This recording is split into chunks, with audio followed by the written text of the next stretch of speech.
Hey there, let's practice 2D drafting by drafting some practice parts we found on the internet. So the place that I'm going to send you to find some practice parts is sourcecad.com/AutoCAD practice, blah, blah, blah, blah. I'll put a link in the description. And it's just a good way, like having parts that already have dimensions where you don't actually have to think about how they're built and constructed and whatever, is a really good way to just give your body and your brain practice doing AutoCAD commands without having to think about technical design on top of it. So I would strongly encourage you, if you aren't super familiar with 2D AutoCAD, to just get on here and play around and do some stuff and see if you can actually draw all of the things that they have here. This one looks kind of fun, actually. Kind of a lot. Ooh, that one looks like a doozy too. But the good thing is that all of the dimensions are there for the most part, so it doesn't take much thinking. So let's start with this one first. And the first thing I do anytime I draft something is like think about where to start. So because this is kind of a funky shape, and that's all there is to it, I'm just going to start with a funky shape. I'm going to start in a location that I know and understand, and then go from there. So I think I'm actually probably going to break this into the part with the angles and the part without the angles. And to do that, I'm actually going to get out a piece of paper and a pencil. I know, holy cow, paper and pencil, what century is this? And if I had, I have dual monitors, so normally I would dual monitor this, but you can't see the dual monitors, so I'm actually literally going to write it down.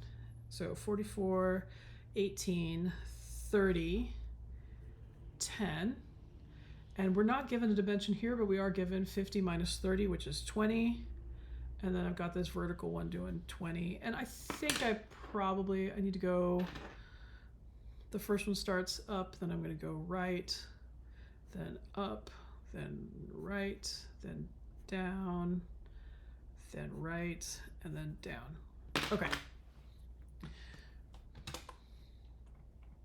And again, if you have dual monitors, you didn't need to write anything down.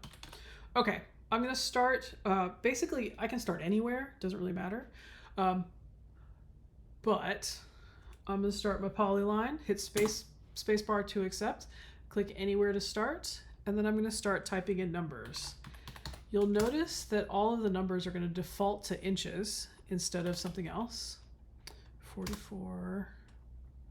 We will talk about units in just a second. 18. 30. We're going to go down 10, over 20, down 20. Okay, so the units here are in inches, and that's because I have set them to inches. In order to get to your units menu, you can type units and bring it up that way. Or you can come up here to your top corner where it says, is it drawing utilities? Yeah, drawing utilities and then units. Or you can just type it. Typically, I just type it. For the most part, for us, we're going to be working in architectural dimensions. That's the feet and inches, the fractional feet and inches that we're used to in scenery construction. We're going to set our precision at a 1/16 of an inch. Sometimes we might go up to a 32nd depending on what it is. Like if we're making components for things or parts, probably a 32nd. But for most of our drawing, we're going to stay at a 1/16 because that's the smallest indication on our tape measures. And then for decimal degrees, typically we'll leave our precision at 0.0, so 1 decimal point. Ideally, we're working in such a way that we don't have a trailing decimal, but more on that later. Insertion scale is for when you're bringing in units from some other drawing into yours. So you want to be very careful that you're using the correct one. For example, if you download something on McMaster and that thing is in metric, and then you try to bring it into your drawing that's in inches, you're going to be off by a factor of 25.4, which is the number of millimeters to an inch. For the purposes of this practice, we don't really care. We're going to use whatever units we're in, it really doesn't matter. Because even though it outputs inch, feet, inches, and then fractions, we can input feet, inches, and decimals, and it doesn't matter. Great. Okay, let's take a look at that practice part again. So here, we aren't given an angle here. We could probably figure that out pretty easily. Or I can assemble these two things in different parts and then drop them into the right place. And I think that's actually what I'm going to do.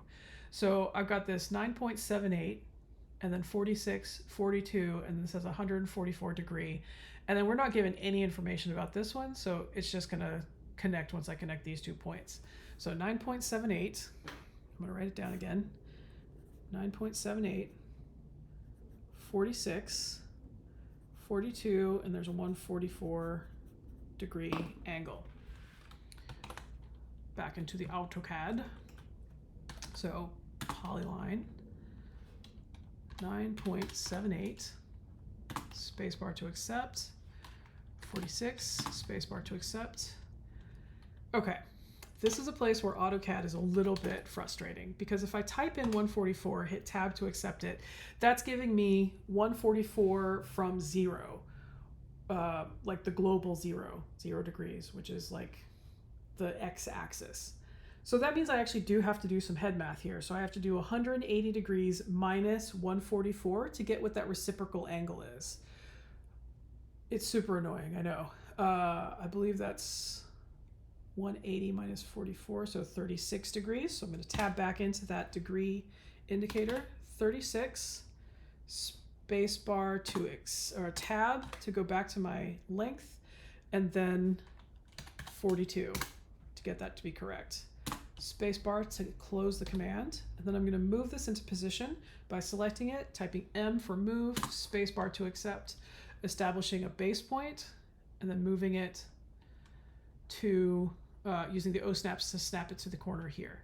If I didn't use an O-snap, there's no guarantee that this would line up. In fact, let me do that without an O-snap and you can see how sad it is. So I'm going to turn off my O-snap by typing, I believe F3. Yeah, F3 and F4 will turn off your O-snaps, your 2D and your 3D O-snaps. So right now, I don't have any O-snaps, which you can tell because there's no O-snap here. So if I tried to do this without O-snaps, I could probably get pretty close, but I really can't get very close. It's a sad, sad land. So use your O-snaps, friends. So I'm going to go in here, select it, O-snap, what up? And then I just have this one angle to draw in. So I'm going to start my polyline command, spacebar to accept, click to the O-snap at the end, O-snap at the end, spacebar to accept, to close that polyline. And then you'll notice that this is in 3 different sections. I can just combine those by typing join. What up? There we go. There's that practice part. Lovely. Let's go ahead and do the second one. Now this one has less information. It's also significantly smaller, so that's the thing. We aren't given an explicit location for this. That's bad, friends. But we can kind of infer that that looks like we're lined up with the edge of that fillet. So all of these are concentric circles. This is a concentric circle with this one and with this. This gives us a 0.5 space between those two things. We're just going to have to infer, because they didn't give us a typical, that that's all the way around. And we've got a 1-inch radius on the fillets in the corner, 2-inch radius circle, and then we have this rectangle here. So let's start with this outer rectangle and then the inner rectangle that has the fillets on the corners. So that outer rectangle was 10 by 6. So I'm going to do 10 by 6. Look how small. Oh, wee baby. All right, so we haven't used this before, I don't think, but let's go over it really quickly. This tool that we're about to use is called offset, and this is just going to give us a line that is offset from another line based on a dimension that we tell it. And you can start that command either by clicking up here in your modify on the modify panel there, or I can just type offset and spacebar or enter to accept. And then we need to give it an offset distance. So that said 0.5. I can also put in 1/2 inch. And then we have to select the object that we want to offset. So once you've selected it, it's going to generate that offset line, or offset rectangle in this case. And you can either go outside or inside. In this case, we want to go inside. So I'm going to just hover to the inside of that line and click to accept. Okay. Now we need to do this curve here, this fillet. So there's a couple of different ways you can do a fillet. The easiest is by far the fillet tool, where, oh, what was that radius? Was it 1 inch? Yeah, 1 inch radius, where you just have a radius and then it does it for you. There are other ways to do it, and if it's anything other than a rectangle, you might have to. The other way to do it that's easier is do a circle. And then down here you have 3 different options for creating a circle. The one that we would use if we need to fillet something that's kind of at a funky angle is a tan radius. So you're saying which corners or which lines are we tangent to? So I'm going to say this one, and then this one, and then I'm going to say between those 2 radii, I want a radius, or between those two tangents, I want a circle with a radius of 1 inch, and it does that. So it gives me that whole circle, and then I can just trim away the stuff that I don't want. When do we have to do this? Anytime we have 2 lines that are kind of funky to each other. Like if let's say that I have a corner that's like this. Watch it do it. If I try to fillet this, will it do it? Of course it doesn't. All right, it's doing it now. Sometimes it just gets grumpy about it. So that's when you do the circle with the tangent radius. And you can do it that way. Of course, when I do the simple example, it doesn't hate it, but sometimes it does, and you just never know. Let me go ahead and join those 2 together because they should be joined in AutoCAD matrimony. I'm going to use the fillet tool to do the rest of them. So I'll type fillet, hit enter. The radius should be the same. And I'm going to hit multiple since I've got 2. So I can click there, or I could have typed M, then spacebar to accept. And we're done with that. All right. Let's go back to our source drawing. So I've got a circle and a circle, 0.6 and 1, and this symbol here means that's the diameter of the circle, so 1 and 0.6. So circle, diameter, 0.6, circle. I'm going to go and put it in the right place relative to the other one, diameter of 1. And then I'm going to move both of them into place. And I'm actually going to use this, the fillet that we created. This circle, or this point right here, takes us to the center point of that fillet. And I'm pretty sure that those are all concentric circles. So we'll just go with that. It's not like we're actually making this. So I could easily copy this, and that's actually probably the fastest way to do it. Whoa, CO, copy. Or I could mirror it across this center point. I could also rotate it. Rotate based on that center point right there. Whoa. Like, oh, whoops, I forgot to hit copy.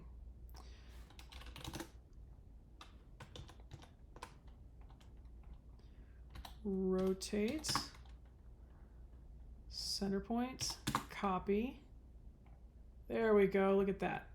So there you go. You do want to be careful if you're using mirror or rotate, because if you get your center point wrong, then they'll be ever so slightly off. So in this case, I'm just going to hover. I'm just going to double check. The other thing that I could do is do an X line like that and see if those line up, and they do. So that was, let me talk you through that. That was an X line, space, H for horizontal, drop it at that point, at the end of that curve right there to give me the a line that goes through the through the center point, and I'm going to do another one, XLV, to see if those line up as well, and they do. Okay, there's two other things to do in this practice part, and that is this larger circle and then this smaller square. Let's do the circle first. That's a radius of 2. So circle, I'm gonna just put it wherever I want to. The radius was 2. Oh, it got grumpy at me because I don't need to tell us that I don't need to tell it that I'm using a radius. It just does that automatically. I'm going to use my move command to drop it into place, and my O snaps to put it at the geometric center.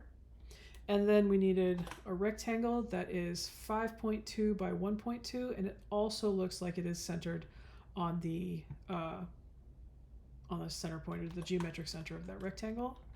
So I'm going to do a rectangle, 5.2, 1.6. Move that by typing M to move, spacebar to accept. Click on the geometric center and take it to the geometric center. And the last thing I need to do is trim away the parts that I don't want. So I'm going to start my trim command, spacebar to accept, and then I can use this fence to do that. And there we have the second part. If you're doing a bunch of parts like this, it's useful to have them organized somewhere. So let's give ourselves an X line, H.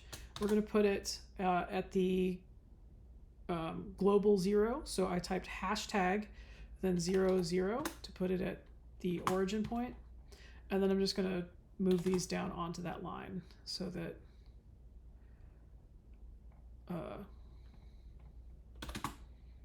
they aren't just like wandering off in space. Oh, hey, I need a different O snap for this. So if I shift right click, and then go to parallel, that will let me snap to that line. Oh, why are you so grumpy? Parallel, there.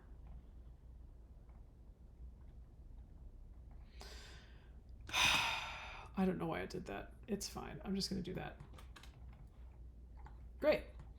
I hope you had fun with that. I found that kind of entertaining. If you have questions, by all means, let me know. And if you want more practice, do more practice parts. It looks like those other two are actually kind of a lot of fun. Particularly, oh, that's not the right one. This one looks like fun. That one looks kind of like fun too. Honestly, these all look like fun. If you have questions, let me know. I'm happy to help. See you later.